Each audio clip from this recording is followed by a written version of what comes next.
E eu e o Lênio, a Carmen aqui, os três têm uma mesma vertente, que é o judiciário é fundamental no tratamento dessa crise, principalmente as Supremas Cortes. E um dos pontos, uma das saídas que o constitucionalismo tem criado, para quando há essas, como houve na crise da pandemia, etc., são diálogos. Diálogos entre poderes. Tanto é, eu defendo isso há um bom tempo. Hoje, por exemplo, o Supremo, é que isso não é uma pauta política, então ela não aparece tanto. Mas as crises fiscais do Brasil hoje, que são judicializadas no Supremo, repasse de ICMS entre Estado e União, hoje, o que o Supremo tem proposto? Que é uma defesa nossa já há muito tempo, tentar fazer um acordo entre entes federativos. Ou grupo de trabalho, como foi agora no caso do ICMS. Exatamente. Por quê? É uma solução que a gente chama dialogada e não impositiva, para você não correr o risco de quebrar o pacto federativo ou desregular a distribuição financeira tributária. Então, veja, o Supremo é sensível a isso. Tanto que isso, que é uma coisa bastante avançada do ponto de vista teórico, a Suprema Corte Brasileira pratica. Eu estou com pouco tempo para acabar o programa, eu queria fazer uma pergunta geral a vocês três, e aí tenho que cometer essa falta de cortesia horrível de pedir que a resposta seja curta. Logo, vocês que precisam de tempo para desenvolver raciocínios sofisticados, como vocês apresentaram aqui nesse programa. Começando por você, Lênio, depois o Jorge e a Carmen, fica com a última palavra. Quando a gente considera a pergunta inicial do programa, ativismo judicial e desequilíbrio entre os poderes, isso é um fenômeno que está se agravando, Lênio, sem prejudicar a sua contribuição ao debate? Você consegue responder isso de maneira curta, tipo fazendo uma manchete? Sim, ela está piorando exatamente porque ela não está sendo compreendida na sua complexidade. Jorge. A crise entre os poderes tem se agravado no Brasil, mas a causa desse agravamento não é o ativismo. Aliás, o ativismo foi controlado, o maior ativismo judicial que o Brasil teve, que foi dessas operações, principalmente a Lava Jato, foi controlado pelo próprio Supremo. Carmen, a única mulher na roda, a palavra final definitiva é sua. Sim, a crise foi muito prejudicada, mas essencialmente pelo que disse o professor Lênio, que é a falta de compreensão acerca do que é efetivamente o ativismo judicial. Pessoal, a gente está acabando essa edição do WW Especial. Eu queria agradecer ao Jorge Abud pela presença, a participação. Professor Lênio Streck, lá cruzando as mãos, lá de Porto Alegre. Obrigado, Lênio, pela participação. E a você, Carmen, obrigado, sempre bem-vinda. Muito obrigada pela oportunidade de estar do lado do meu guru, Lênio Streck, meu querido sócio Jorge Abud. Opa, a confissão no final do programa. Pessoal, eu agradeço sobretudo a vocês que nos acompanham. Até a próxima. Obrigado.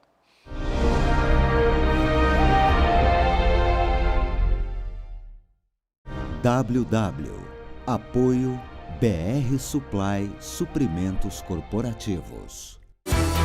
CNN nas eleições 2022.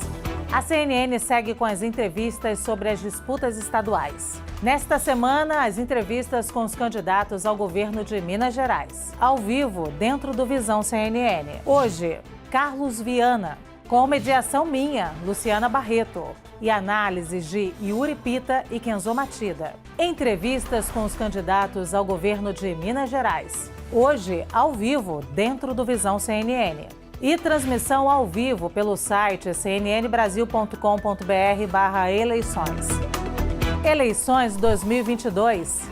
CNN Brasil, você por dentro de tudo. CNN Money. Apoio Santander. O que a gente pode fazer por você hoje?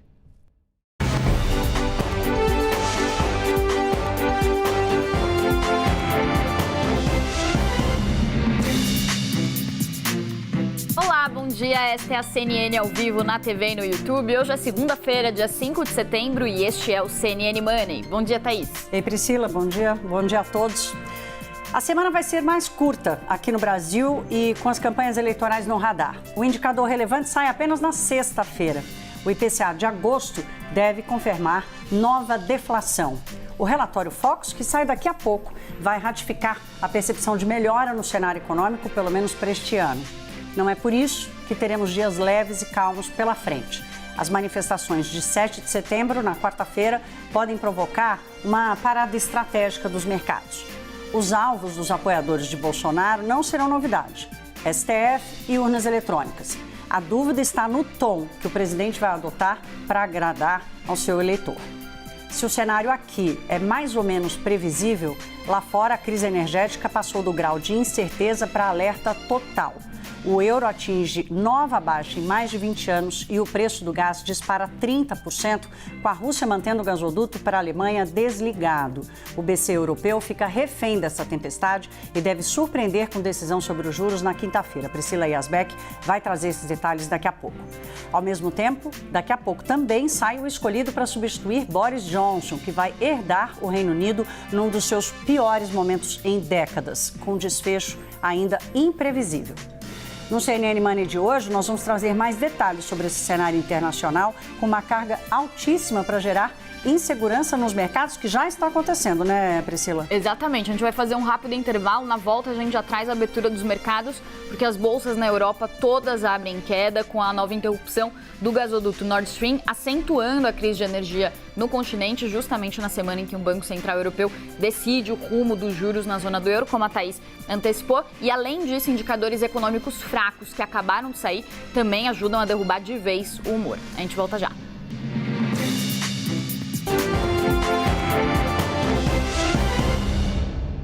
Ninguém me pergunta quanto eu ganho na hora que eu vou comprar um smartphone novo, carro importado, uma roupa bacana ou até passagem de executiva. Então por que para ter conta em banco ainda perguntam? Por isso, o Santander acabou com uma tradição de mercado de mais de 40 anos. E se você quiser pagar, o Select é para você também. O que era privilégio de quem já acumulou alguma coisa, agora é direito adquirido de quem tem muito a ganhar. Vem ser cliente Select.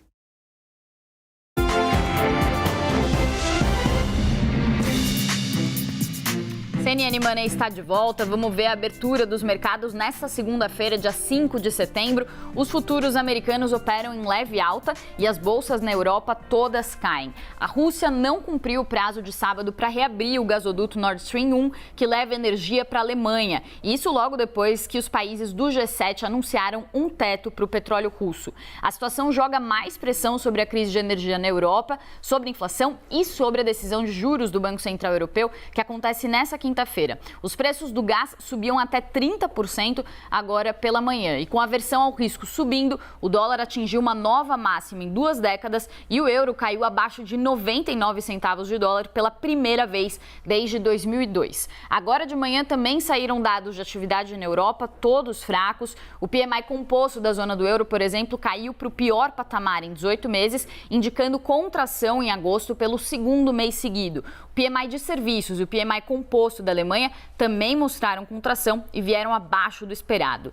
No Reino Unido, ainda para completar o clima de cautela e tensão no continente, Liz Truss é a favorita para suceder Boris Johnson e pode assumir como primeira-ministra britânica nesta segunda-feira. Essa transição, porém, acontece em um momento em que a taxa de inflação passa dos 10% e traz previsões de que o Reino Unido vai passar por um longo período de recessão.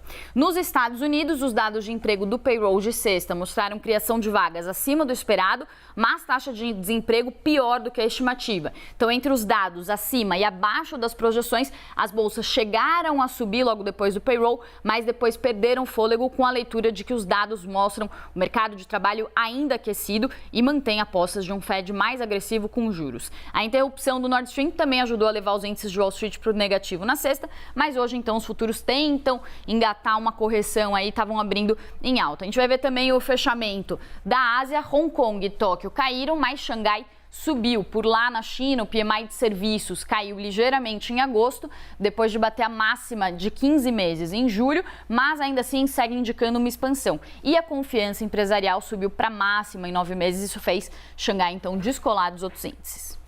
Vamos continuar falando do cenário internacional. Daqui a pouco nós vamos saber quem será o novo primeiro-ministro do Reino Unido. A escolha do próximo chefe do governo britânico será do Partido Conservador numa eleição interna.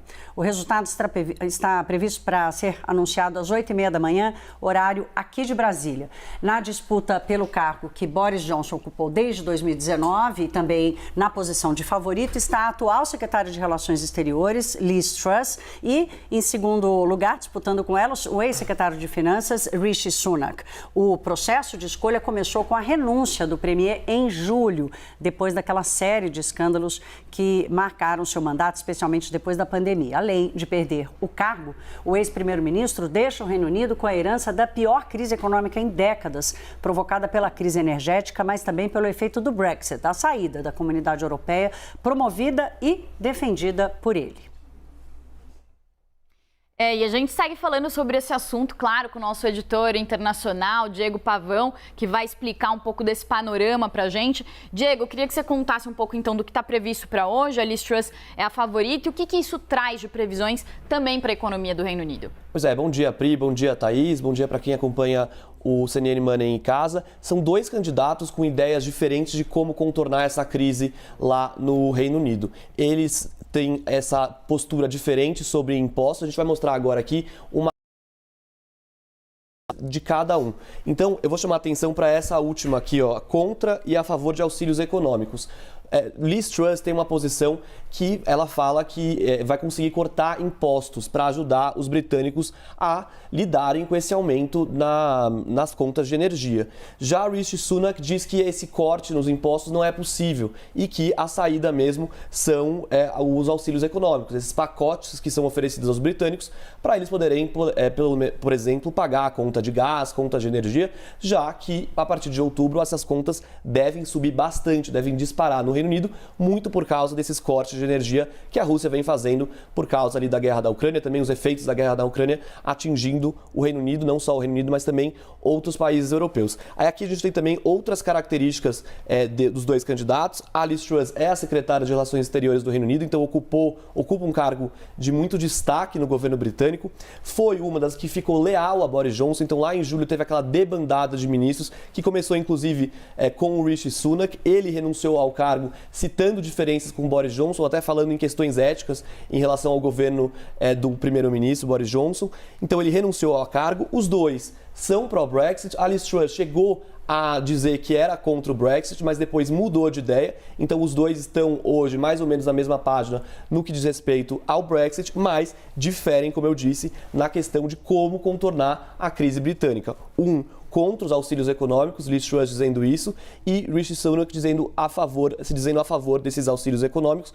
Importante dizer, ele foi o secretário de Finanças, né, o chamado chanceler do Exchequer, que é, no Reino Unido, o cargo do ministro que cuida da economia. Então, é um economista conhecido no Reino Unido, é um dos políticos mais ricos também do Reino Unido, e ele defende isso, dizendo que esses cortes aqui, esses cortes de impostos que a Liz Truss defende não são possíveis de serem realizados, e o mercado também vê ele com uma certa, dizendo que ele é o que entende, vamos dizer assim, de como fazer esses cortes de impostos e dizendo que não é possível ser feito isso. Diego, no fim de semana, os jornais britânicos, especialmente o Financial Times, dizendo o seguinte, que mesmo sendo pró-Brexit, e tem que ser, porque é uma pauta do Partido Conservador, eles não tinham como fazer uma defesa diferente disso, a percepção dos ingleses é que eles erraram na escolha, mas agora também não tem volta para trás, né? Quer dizer, ela ser pró-Brexit e ela é a favorita, impõe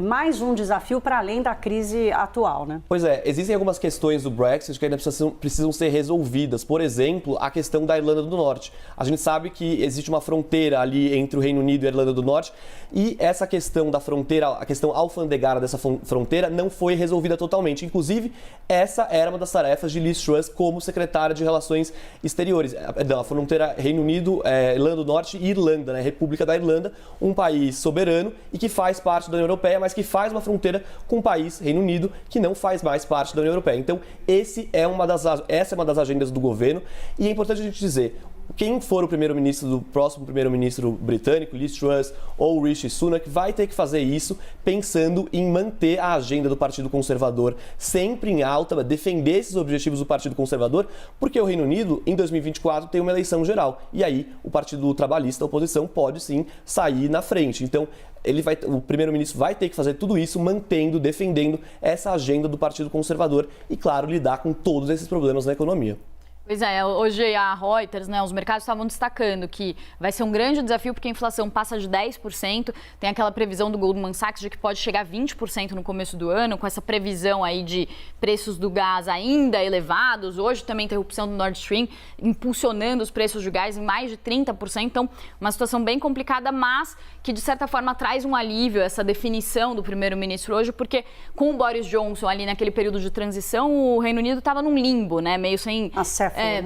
Exatamente, sem tomar nenhuma medida em relação a essa crise, com a Liz Truss, que é a favorita, já dizendo que na primeira semana em que assumir, deve tomar alguma decisão ali em relação à inflação, algum pacote para conter o aumento dos preços. E o pessoal está falando que a gente tem, então, imagens de Downing Street ao vivo agora, aí com a expectativa, os jornalistas, acho que aqui, esperando aí. Mostrando a famosa porta. Exatamente, a porta mais famosa do mundo, de Londres. Aí a residência oficial... Do mundo, meu caro. Provavelmente, a residência oficial do primeiro-ministro. Só fazendo um destaque para essa questão de primeiro-ministro, o novo primeiro-ministro, que vai ser anunciado hoje, não vai se tornar o novo primeiro-ministro hoje. O primeiro-ministro do Reino Unido só assume o cargo efetivamente quando ele aceita um convite da rainha para formar um governo. E isso deve acontecer amanhã. Então, quem for escolhido... Mas que a rainha não vem, que ela não vai fazer isso pessoalmente pela primeira vez? Ela vai fazer pessoalmente, só que não em Londres. Pela primeira vez... ele vai ter que ir até ela. Exatamente. Pela primeira vez no reinado dela, de 70 anos, o primeiro-ministro vai ter que viajar até a Escócia, até o castelo de Balmoral, onde a rainha passa férias agora, passa essas férias de fim de verão. Ela costuma estar no castelo nessa época do ano. A gente sabe também que ela tem enfrentado alguns problemas de mobilidade recentemente. Então, pela primeira vez no reinado dela, o primeiro-ministro vai ser nomeado, vamos dizer assim, quando ele for até a Escócia falar com ela. E aí o que acontece tradicionalmente, o protocolo a rainha convida o primeiro-ministro a formar um governo e aí o primeiro-ministro sai dizendo que ele aceitou o convite da rainha para formar um novo governo e aí sim ele se torna o novo primeiro-ministro do Reino Unido. Apesar de toda a crise, a tradição continua, o Big Ben continua super pontual Com e certeza. A tradicionalidade Isso se mantém. Completamente mantido. Olha, nós vamos fazer mais um intervalo. Obrigada, Diego Pavão, sempre ajudando a gente aqui a entender o que está acontecendo lá fora. Daqui a pouquinho a gente volta, vamos olhar o ganho que os bancos que têm ações negociadas na Bolsa de Valores aqui no Brasil tiveram no primeiro mês, agora, no mês de agosto. Nós voltamos já.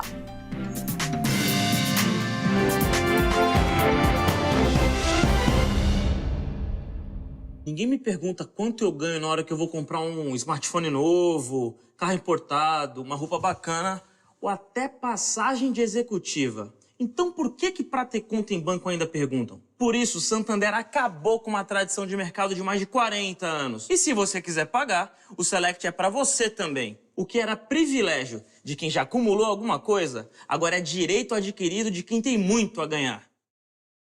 Vem ser cliente Select. Como você vê o seu futuro? Futuro médico ou médico do futuro? Futuro dentista ou dentista do futuro? Escolha quem está formando a nova geração de profissionais que vai transformar a saúde. Na São Leopoldo Mandic, seu futuro tem futuro.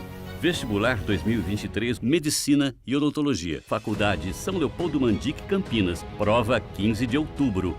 slmandic.edu.br. A gente forma, você transforma. Existe energia em um sorriso, em um aperto de mãos, em um abraço. A energia da Equinor não vem só do óleo, gás e recursos renováveis. Vem das pessoas, da inovação e da criação de valor local. É a energia que vai ajudar a gente a chegar ao futuro, juntos.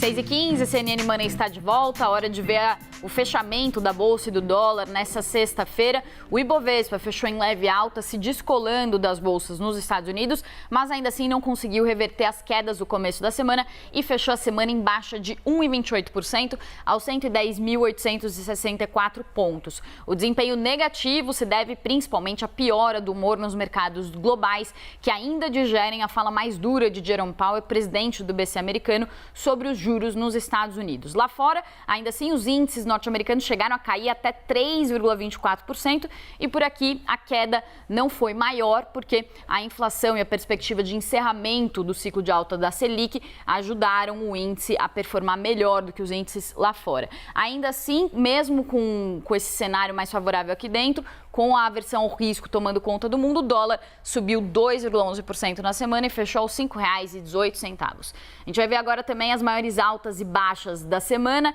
MRV subiu mais de 17%, foi a campeã das altas. Cyrela e Exetec completam a lista, foram os principais destaques em uma semana positiva para o setor de construção. Os dados do PIB mostraram que o setor se destacou e ajudou a impulsionar a economia no trimestre, isso mesmo diante do cenário de juros altos.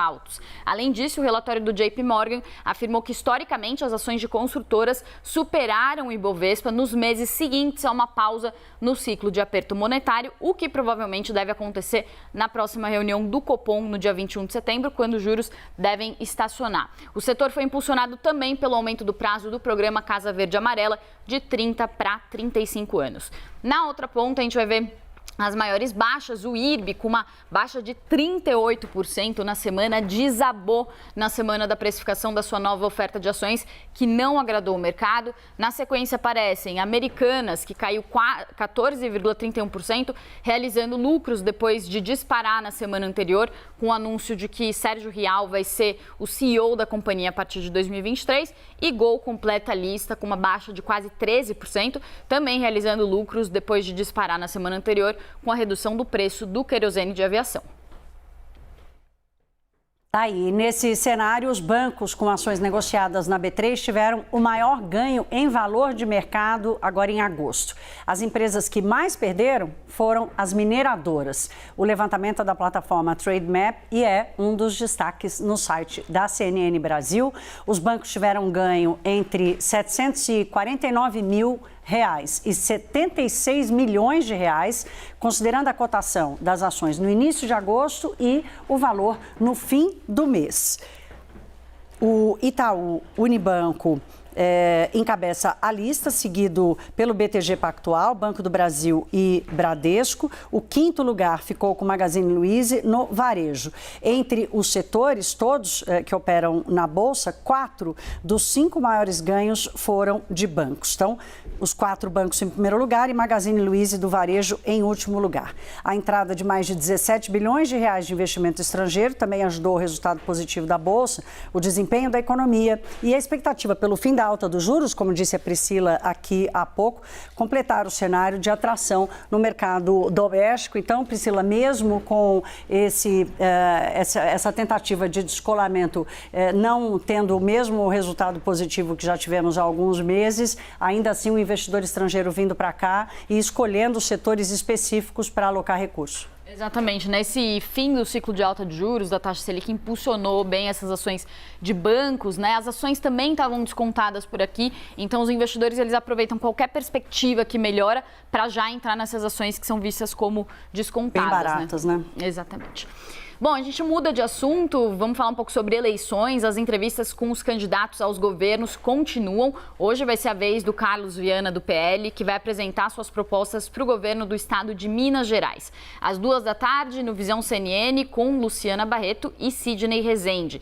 E teremos transmissão simultânea na televisão, no nosso site, cnnbrasil.com.br/eleições e também nos nossos perfis nas plataformas digitais, YouTube, site e redes sociais. Você pode conferir todos os detalhes da cobertura das eleições acessando o QR Code que aparece aqui na tela. Até o final de setembro, a CNN vai entrevistar ainda candidatos aos governos de São Paulo, Amazonas e Bahia. CNN nas eleições, você por dentro de tudo. Vamos fazer mais um intervalo, daqui a pouco vamos falar sobre uma das maiores dúvidas sobre o que vai ser do próximo governo, no que diz respeito à situação fiscal, à política fiscal, ou seja, a gestão dos gastos públicos e a agenda do Brasil e do mundo. Nós voltamos já.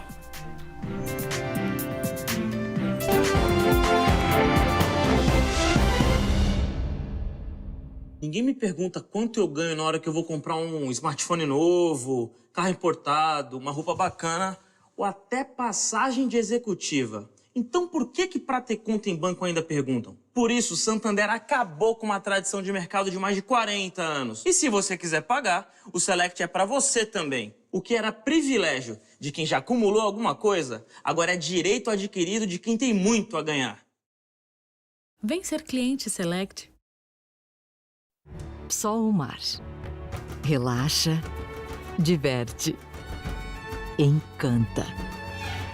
Sol Mar. Só MSC. MSC Cruzeiros. Um mundo de descobertas. Só com Lala Move você integra o seu e-commerce com as entregas das suas vendas. Não é mesmo, Alberto? Diversos tipos de veículos e rastreio em tempo real a entrega que move seu negócio. Não tem jeito melhor de começar o seu dia. 7 horas, eu e a Stephanie estamos no ar. Um jornal pela manhã, ele tem um tom um pouco mais conversado. Às vezes muda tudo. A gente pensou num jornal que vai pro ar, é outro. Ele é um jornal construído no ar, tudo ao mesmo tempo agora. O mundo cabe aqui no nosso jornal. Este é o Novo Dia. Comigo, Stephanie Alves. E comigo, Rafael Colombo.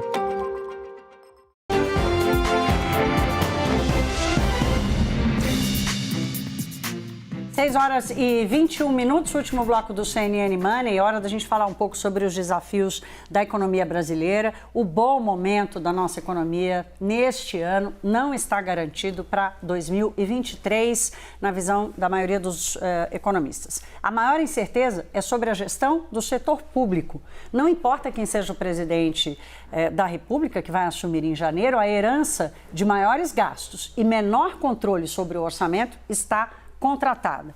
A sinalização mais esperada agora, já o mais rápido possível, é sobre a manutenção ou a troca da principal âncora fiscal do país, que hoje é o teto de gastos. Esse é um dos assuntos que vamos falar agora com a nossa convidada do Money nessa segunda-feira, Juliana Damasceno, economista da Tendências Consultoria. Juliana, bom dia, bem-vinda, que bom recebê-la aqui de novo. Bom dia, Thaís, muito bom estar aqui de novo. Que bom. Juliana, a gente sabe que os dois principais candidatos estão segurando o jogo, falando muito por alto o que pretendem fazer para lidar com esse desafio do ano que vem. Por que é tão importante abrir o mais rápido possível e mostrar como essa gestão vai ser feita? Pois é, o que a gente tem visto nos últimos meses, isso na verdade ainda é uma herança ali herdada da pandemia, é um quadro social muito grave. E um dos principais gastos que não tem sido devidamente endereçado dentro do orçamento é justamente a questão do Auxílio Brasil. Isso traz uma imprevisibilidade muito grande a respeito da manutenção do patamar de renda de pessoas mais vulneráveis que necessitam mais desse dinheiro. Então, por exemplo, no orçamento enviado na semana passada, a gente não tem a contemplação desses R$200 extras que a gente vai ver até o final do ano, que foi aprovado recentemente com a PEC eleitoral, a PEC dos combustíveis. E isso traz uma nova imprevisibilidade para famílias que precisam desse dinheiro. Estou numa situação muito crítica, principalmente com endividamento muito elevado. A gente tem visto, por exemplo, nas estatísticas, o número de endividamento subindo mês após mês, e isso é muito sério, principalmente porque a gente precisa pensar também no crescimento de médio e longo prazo da nossa economia. No momento, a gente não tem dentro do orçamento nenhuma previsibilidade, nenhum espaço ou de que forma será custeado esses R$200 extras do Auxílio Brasil, embora esteja nas propostas de ambos os candidatos. Não está nos detalhes de ambos os candidatos, porque é muito difícil de viabilizar por dentro do teto de gastos, que hoje é a nossa principal âncora, a nossa principal trava pelo lado do gasto. Juliana, no final de semana, alguns jornais internacionais estavam trazendo análise sobre o panorama externo também, né? Então, a gente lembra que no orçamento também o governo prevê um crescimento da economia de 2,5% para o ano que vem, bem acima da previsão do mercado, que está em 0,38%. Hoje deve ter alguma atualização no Boletim Focus. Mas fato é que as análises vão no sentido de dizer que a gente tem agora uma situação de crise concomitante entre Estados Unidos, União Europeia e China, que são os três principais motores da economia global, o que se diferencia da crise de 2008, que foi mais impulsionada ali pelos Estados Unidos, os outros países foram na esteira. O que você acha que pode acontecer e como que o Brasil pode ser contaminado por esse cenário pessimista global? E você acha que essa previsão aí do governo, ela pode se concretizar? Pois é, o contexto principalmente inflacionário que tem dominado o cenário global já anuncia que a gente deve ter uma correção um pouco mais forte no ano que vem, justamente para evitar que essa inflação alta se consolide e acabe contaminando as expectativas futuras sobre o que vai ser a inflação. Dentro dessa realidade, um contexto global mais recessivo, mais inflacionário, as perspectivas para o Brasil também se deterioram. Isso porque durante esse ano, justamente, a gente teve um boom da nossa economia, a gente começou o ano prevendo que a gente ia crescer ali próximo de 1% nas previsões mais otimistas. Agora já ultrapassamos 2% para 2022 em termos de previsão de crescimento. E por que isso aconteceu? Diversos eventos no cenário externo, principalmente a questão da guerra. Tivemos um aquecimento do mercado de commodities, principalmente ali petróleo, que é justamente um dos produtos que a gente mais exporta. Isso tudo somado ainda a um efeito defasado, a uma normalização ainda do setor de serviços, que foi um dos últimos a retornar. E a gente também precisa lembrar que muita demanda reprimida que acaba se normalizando durante esse momento, junto com a poupança que foi acumulada durante a pandemia. Para o ano que vem, com essas questões externas que você comentou, é muito difícil que a gente continue tendo um quadro como esse e principalmente que a gente consiga se materializar com um PIB de 2,5% como está sendo previsto pelo governo, principalmente quando o governo alega que para esse crescimento de 2,5%, uma vez o investimento público federal está no valor mínimo histórico, ele conta com a participação do investimento privado. Só que para a gente ter um investimento privado que de fato seja um potencializador do nosso crescimento, a gente precisa ter um ambiente interno de segurança jurídica muito forte, o que a gente não tem no nosso radar, muito pelo contrário. Como eu falei, os R$200 eles não estão previstos no orçamento, mas houve indicação de que pretende se colocar dentro do orçamento, ou seja, a gente já anunciou na nossa peça orçamentária uma nova PEC aí pela frente. Juliana, só para a gente terminar rapidamente, que nosso tempo já está acabando, o governo tem feito alarde dizendo, olha, os economistas erraram, o Brasil está indo super bem, vão errar de novo em 2023 e o mercado reage. A gente acabou de falar aqui de como alguns setores da economia que operam na Bolsa foram super bem. A minha pergunta para você é, os economistas e os investidores em geral acreditam no discurso do governo ou estão aproveitando uma oportunidade enquanto a liquidez está farta e tem como alocar recurso em maior risco? Existe muito mais torcida do que, de fato, uma crença que a gente tem um ganho estrutural, não só na nossa economia, mas também no lado fiscal. É claro que para o ano que vem a gente vai depender desse diagnóstico ser feito de forma correta. As políticas públicas que nós vamos colocar em cena, elas dependem justamente da gente, de fato, identificar o que é estrutural e o que não é estrutural esse ano. E isso depende, claro, de um diagnóstico correto e da intenção também de fazer um esforço de ajuste, o que não aconteceu esse ano. A gente contingenciou certas despesas e contou com uma arrecadação extraordinária e foi assim que a gente fez um ajuste fiscal, que na verdade não foi um ajuste. Juliana Damasceno, economista da Tendências Consultoria. Obrigada, minha cara. Começar a semana com você foi muito bom. Boa semana. Para vocês também. Bom dia. CNN Money vai ficando por aqui na agenda do Brasil hoje. Relatório Focus para a gente entender, afinal de contas, como mudou ou como se mexeram as expectativas para os indicadores econômicos deste ano e do próximo ano, né, Priscila? E para o mundo? Exatamente. Aqui já temos aqui segunda-feira. Rapidamente aqui pelo Brasil, temos agora relatório Focus e vou chamar a atenção só para o IPCA lá na sexta-feira, o último dado da semana, prevendo deflação. No mundo, hoje, bateria de dados da União Europeia, da Europa, então PMI de indústria de vários países, mas o destaque PMI composto da zona do euro, que veio no pior índice, atividade econômica em 18 meses. Aí vários outros dados para a semana, também com destaque para a decisão de juros da zona do euro do Banco Central Europeu na quinta. Quinta-feira, dia 8 de setembro, estaremos aqui. Vocês ficam agora com a companhia de Rafael Colombo e Stephanie Alves, com CNN Novo Dia. Quase que eu vou. CNN, você por dentro de tudo. Ótima segunda-feira, boa semana a todos. Tchau. Tchau, até amanhã.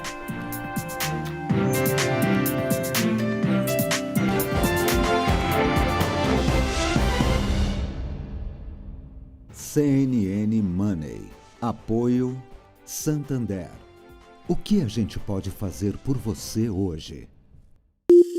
Você nasce, chora, respira. Você não entende. Aos poucos passa a entender. Você toca, sente, olha, você questiona, se conforma, você se levanta, você cai. Você se lembra, se angustia. Você é responsável. Você quer